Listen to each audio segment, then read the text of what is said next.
And ए और सी के बीच में यहाँ पे कनेक्शन प्रेजेंट रहेगा।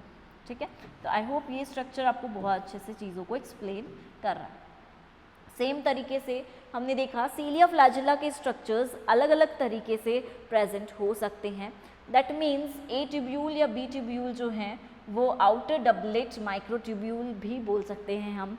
नेक्सन लिंक इनके बीच में भी प्रेजेंट है, बट प्राइमरी सीलिया का जब आप स्ट्रक्चर देखोगे, इसकी जब संरचना देखोगे तो इसमें मोटिलिटी नहीं होती। हमने फर्स्ट क्लास में भी यही देखा था कि उसमें मोटिलिटी नहीं होती। वहीं हम स्पर्म में स्ट्रक्चर देख रहे हैं तो स्पर्म में जो संरचना, शुक्राणु में जो संरचना देख रहे हैं उसमें थोड़ा सा हमें डिफरेंस ये दिख रहा है कि बाहर जो है वो आउटर डेंस फाइबर भी इसके बाहर की तरफ उपस्थित है। चेंजेस देख रहे हैं, क्या क्या चेंजेस हैं। ऐसे ही रेस्पिरेटरी सीलिया जो हम देख रहे हैं उनमें भी बाहर की तरफ इस तरह से कोई आउटर डेंस फाइबर, कोई बाहर की तरफ फाइबर प्रेजेंट नहीं है। तो सीलिया की संरचना अलग अलग प्रकार से यहाँ पर व्यवस्थित है और इससे हम इसे देख सकते हैं, इजीली समझ सकते हैं कि किस तरह का स्ट्रक्चर है। लास्ट पिक्चर है जो हमें सीलिया एंड फ्लैजिला की इंफॉर्मेशन दे रही है। IFT पार्टिकल, सीलिया मेम्ब्रेन प्रेजेंट है बाहर की तरफ, बट जब हमने इसका क्रॉस सेक्शन काट के देखा तो क्रॉस सेक्शन काटने पर हमें ये विजुअलाइज हुआ कि सीलियरी क्रॉस सेक्शन ये प्रेजेंट है हमारे पास। ठीक है, माइक्रोट्यूब्यूल्स पेयर्स में है और 9+0 अरेंजमेंट है। दैट मीन्स ये प्राइमरी सीलियम है, इसमें बीच में सेंटर में कुछ भी नहीं। लेकिन जहाँ अरेंजमेंट 9+2 है ये बता रहा है कि ये सीलिया कैसा है, मोटाइल सीलिया है। और मोटाइल सीलिया होने के साथ साथ इसमें डिफरेंट टाइप के स्ट्रक्चर्स हमारे पास प्रेजेंट है। ये स्ट्रक्चर भी वही रिंग लाइक स्ट्रक्चर है। ठीक है, ये इस तरह से ring like structure, L ring, P ring, MS ring, C ring, basal body और मोटर डिवाइस बोल सकते हैं, इसलिए मोटर प्रोटीन या MOT प्रोटीन यहाँ पे प्रेजेंट है। ये इस फ्लैजिलम की टिप है, ये फ्लैजिलम का फिलामेंट है, ये हुक है और हुक के जस्ट नीचे बेसल बॉडी प्रेजेंट है। बेसल बॉडी में outer membrane, periplasmic space, cytoplasmic membrane, और क्योंकि साइटोप्लाज्म है नीचे इसलिए इस रिंग का नाम हो जाएगा सी रिंग। ठीक है, साइटोप्लाज्म होने की वजह से ही इस रिंग का नाम है C ring. MS ring super ring है और मेम्ब्रेन में है, पेप्टिडोग्लाइकन है इसलिए पी रिंग, एल है इसलिए लाइपोपॉलीसेकेराइड।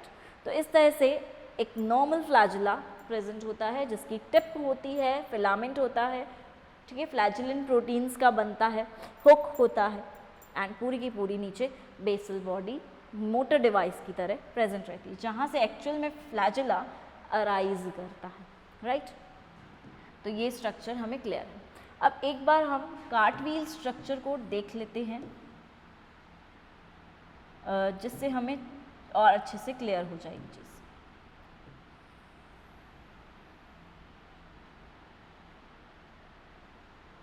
ये हमारा कार्टव्हील स्ट्रक्चर है।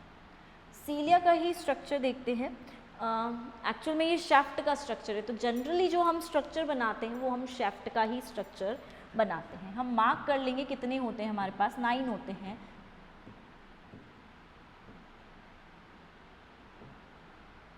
ठीक है, इस तरह से हमें कहाँ कहाँ क्या क्या बनाना है ये हमने मार्क किया।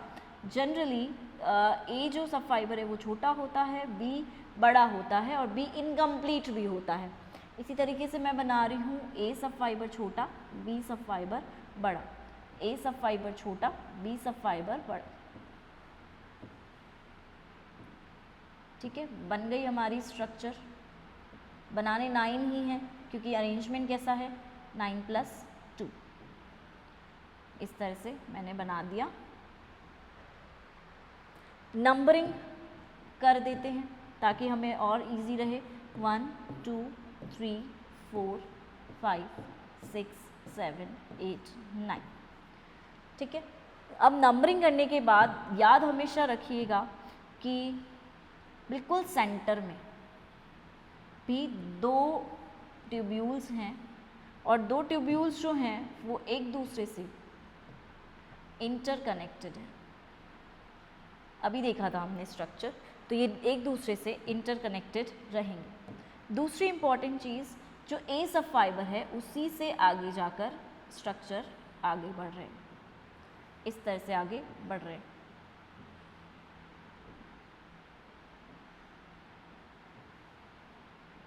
ठीक है, अब देखिएगा स्ट्रक्चर ऐसा नहीं लग रहा जैसे कोई कार्टव्हील स्ट्रक्चर हो, तो यस कार्टव्हील स्ट्रक्चर की तरह ये इस तरह से हमारे पास प्रेजेंट।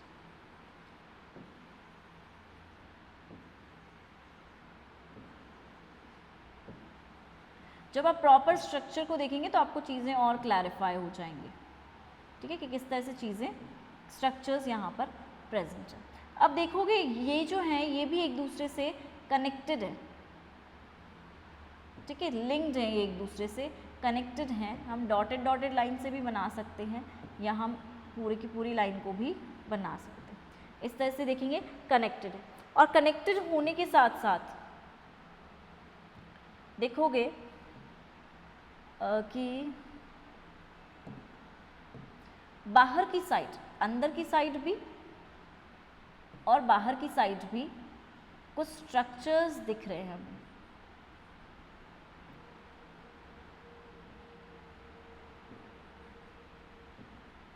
इस तरह से अंदर की साइड तो है ही स्ट्रक्चर्स, ऐसे ही सेम स्ट्रक्चर्स हमें बाहर की साइड भी दिख रहे हैं, बाहर की साइड भी।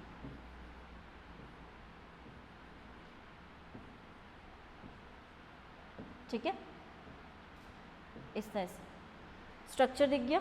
आई होप क्लियर होगा ये चीज़।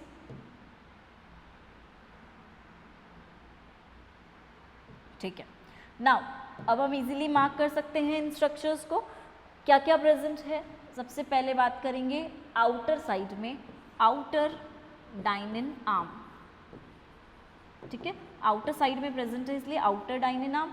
ये ब्लैक कलर की जो है इनर साइड में, अंदर प्रेजेंट है इसलिए इनर डाइनिन आर्म।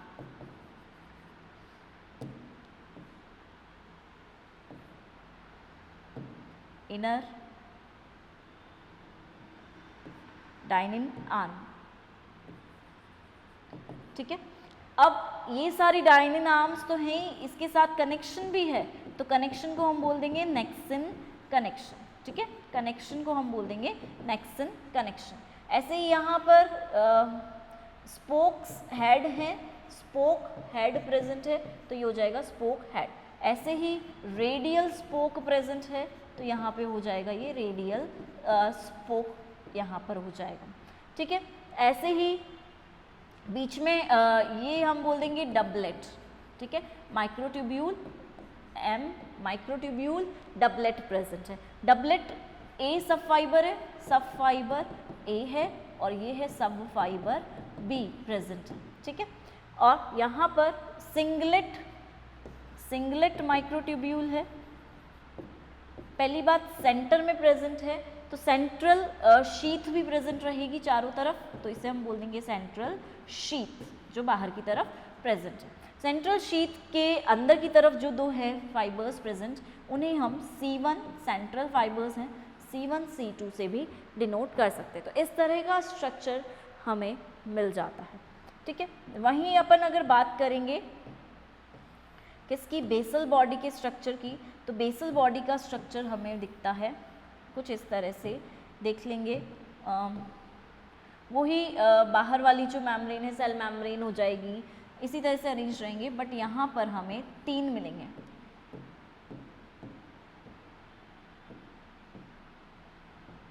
इस तरह से 9 स्ट्रक्चर्स हम देख रहे हैं, इस तरह से अरेंज रहेंगे।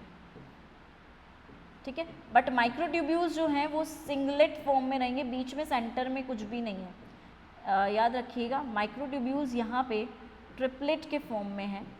ठीक है, 3 त्रिक के रूप में है, ट्रिपलेट्स के फॉर्म में माइक्रोट्यूब्यूल्स यहाँ पर व्यवस्थित रहेंगे। ये हो जाएगा बाहर की सेल मेम्ब्रेन, ये हो जाएंगे सब फाइबर ए बी, सब फाइबर ए बी एंड सी। चलो मैं एक साथ ही मार्क कर देती हूँ, ये हो जाएगा सब फाइबर ए बी एंड सी। और इनके बीच में ए एंड सी के बीच में इस तरह से ए एंड सी के बीच में कनेक्शंस हैं, तो उन्हें हम बोल देंगे ए एंड सी कनेक्शन। ठीक है, इस तरह से कनेक्शंस प्रेजेंट रहेंगे तो उन्हें हम बोल देंगे ए एंड सी कनेक्शन। इसका अरेंजमेंट भी यही रहेगा 9 + 0। ठीक है, 9 हम सिर्फ नंबर को डिनोट करें, ये याद रखना, बीच में सेंटर में कुछ नहीं है तो 0, 2 है तो 2, 1 है तो 1, इस तरह से हम इसे बता सकते हैं। अब लास्ट पार्ट जो हमने देखा था वो था रूटलेट। ठीक है, 4 पार्ट्स देखे थे ना हमने, एक तो हो जाता है लिमिटिंग मेम्ब्रेन जो हम पढ़ चुके हैं, शेफ्ट हम पढ़ चुके हैं, बेसल बॉडी भी अपन पढ़ चुके हैं, लास्ट स्ट्रक्चर आता है रूटलेट। रूटलेट की स्ट्रक्चर देखोगे तो कैसी दिखती है हमें, कुछ ऐसी।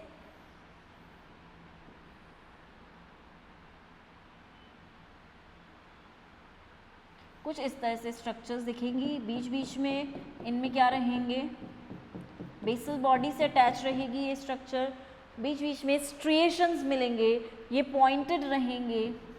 ठीक है, तो इस तरह के स्ट्रक्चर्स रूटलेट भी होते हैं। मेन स्ट्रक्चर हमारा बेसल बॉडी और शैफ्ट ही रहेगा।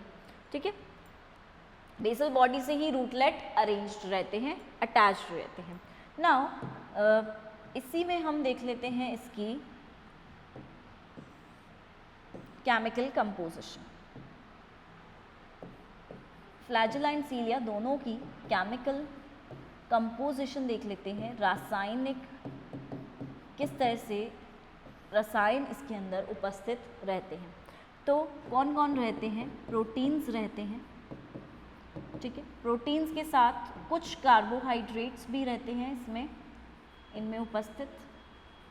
कार्बोहाइड्रेट्स के साथ साथ कुछ मात्रा में एटीपेज एंजाइम्स भी रहते हैं। एटीपेज एंजाइम्स और एटीपेज एंजाइम्स के साथ साथ एटीपी भी, क्योंकि इनका मेन काम होता है लोकोमोशन का, तो ये तो रहेंगे ही रहेंगे। इसके साथ कुछ अमाउंट में यहाँ पे हमें लिपिड भी मिल सकता है।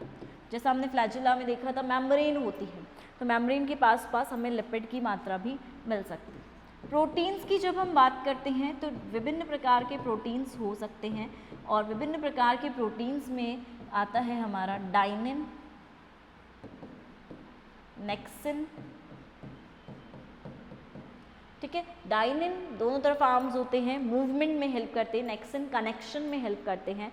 और इसी तरीके से डाइनिन नेक्सिन के साथ साथ, क्योंकि ट्यूब्यूल्स हैं ये, ठीक है, तो ट्यूब्यूल्स जो हैं वो किससे बन सकते हैं, ट्यूब्यूलिन से बन सकते हैं, इसलिए ट्यूब्यूलिन टाइप के प्रोटीन्स भी हमें यहाँ पे देखने को मिल सकते हैं। तो जनरल जब हम स्ट्रक्चर की बात कर रहे हैं, ठीक है, तो स्ट्रक्चर में हमें ये रासायनिक कंपोजिशन मिल सकती है, केमिकल कंपोजिशन मिल सकती है। ठीक है, तो प्रोटीन्स हो गए, एंजाइम्स, एटीपेज हो ही चुका है, प्रोटीन्स के टाइप्स हो गए tubulin, dynein, nexin, lipid, enzyme हो गए, एटीपेज, कार्बोहाइड्रेट्स हो गए यानी कि शुगर्स भी हो गए, और एटीपेज हो गया हमारा एंजाइम, और न्यूक्लियोटाइड्स भी प्रेजेंट रहते हैं, सॉरी न्यूक्लियोटाइड्स भी यहाँ पर प्रेजेंट रहेंगे, न्यूक्लियोटाइड्स। ठीक है, तो ये तो केमिकल कंपोजिशन की बात हुई कि किस किस की उपस्थिति इसके अंदर हो सकती है। नाउ बात करते हैं केमिकल कंपोजिशन के बाद जनरली एक फंक्शंस को और आउटलुक कर लेते हैं, फंक्शंस और देख लेते हैं कि क्या क्या फंक्शंस इनके हो सकते हैं। तो जनरल बात करते हैं, फंक्शंस में इनका रेस्पिरेशन आ सकता है। ठीक है, श्वसन इनका फंक्शन हो सकता है, रेस्पायरेशन, श्वसन में योगदान दे सकते हैं, यानी कि जितने भी हमारे श्वसन अंग हैं, श्वसन अंग के आसपास ये व्यवस्थित रह सकते हैं और श्वसन में योगदान दे सकते हैं। उत्सर्जन में जो हमारे एक्सक्रीटरी अंग हैं, उत्सर्जी अंग हैं, उनमें भी सीलिया की उपस्थिति हो सकती है, और सीलिया के थ्रू ये क्या कर सकते हैं, मूवमेंट करा सकते हैं फ्लूइड्स का, द्रव्य का, और मूवमेंट करा के ये कई बार एब्जॉर्ब करने का काम भी कर सकते हैं। ठीक है, तो रेस्पिरेशन हो गया, श्वसन हो गया। कई बार सीलिया लाइक स्ट्रक्चर्स डाइजेशन में भी हेल्प करते हैं। डाइजेशन में या पाचन प्रक्रिया में कैसे हेल्प करेंगे, ये फूड को इनटेक करने में हेल्प करते हैं, फूड को लेने में हेल्प करते हैं। सीलिया का मूवमेंट होगा तो फूड को ये पास में ला सकते हैं, तो फूड को लेने में हेल्प कर सकते हैं। और इसके साथ साथ मेंटेनेंस, रख रखाव में भी, मेंटेनेंस में कैसे हेल्प करते हैं, रख रखाव में कैसे हेल्प करते हैं कि कोई भी डस्ट पार्टिकल आ रहा है तो ये उन्हें हटाते हैं, दूर रखते हैं बॉडी से दूर रखेंगे, क्योंकि ऑलरेडी इनका भी गैप होता है, ये भी खुद प्रेजेंट है, तो डस्ट को दूर रखेंगे तो मेंटेनेंस हो जाएगी एंड रख रखाव हो जाएगा ऑर्गेनिज्म का। मेंटेनेंस के साथ साथ, क्योंकि हमने बोला रेस्पिरेशन, एक्सक्रीशन, डाइजेशन, मेंटेनेंस, तो इसके साथ साथ कुछ इसका काम रिप्रोडक्शन भी होता है, ठीक है। रिप्रोडक्शन में ये क्या करते हैं, जैसे स्पर्म्स हैं, ठीक है, तो स्पर्म्स में क्या प्रेजेंट होता है, नीचे की तरफ फ्लैजेला लाइक स्ट्रक्चर प्रेजेंट होता है। अब फ्लैजेला लाइक स्ट्रक्चर क्या कर रहा है, एक्चुअल में रिप्रोडक्शन में हेल्प कर रहा है, ऐसा स्ट्रक्चर है उसका, उसकी संरचना ऐसी ही है शुक्राणु की, तो शुक्राणु किस में हेल्प कर रहा है, हमें रिप्रोडक्शन में हेल्प कर रहा है, ठीक है। लैंगिक जनन में, सेक्सुअल रिप्रोडक्शन में हेल्प कर रहा है, आगे फर्टिलाइजेशन होगा, एज अ रिजल्ट युग्मनज या जाइगोट का निर्माण होगा। तो इस तरह से रिप्रोडक्शन हो गया। एंड लास्ट जो मेन फंक्शन इसका होता है, that comes out to be locomotion, यानी कि गमन। तो मेन फंक्शन सीलिया फ्लैजेला का गमन ही होता है, गमन के द्वारा ही मतलब गमन इनके द्वारा ही होता है, ये मूव करते हैं तो लोकोमोशन होता है।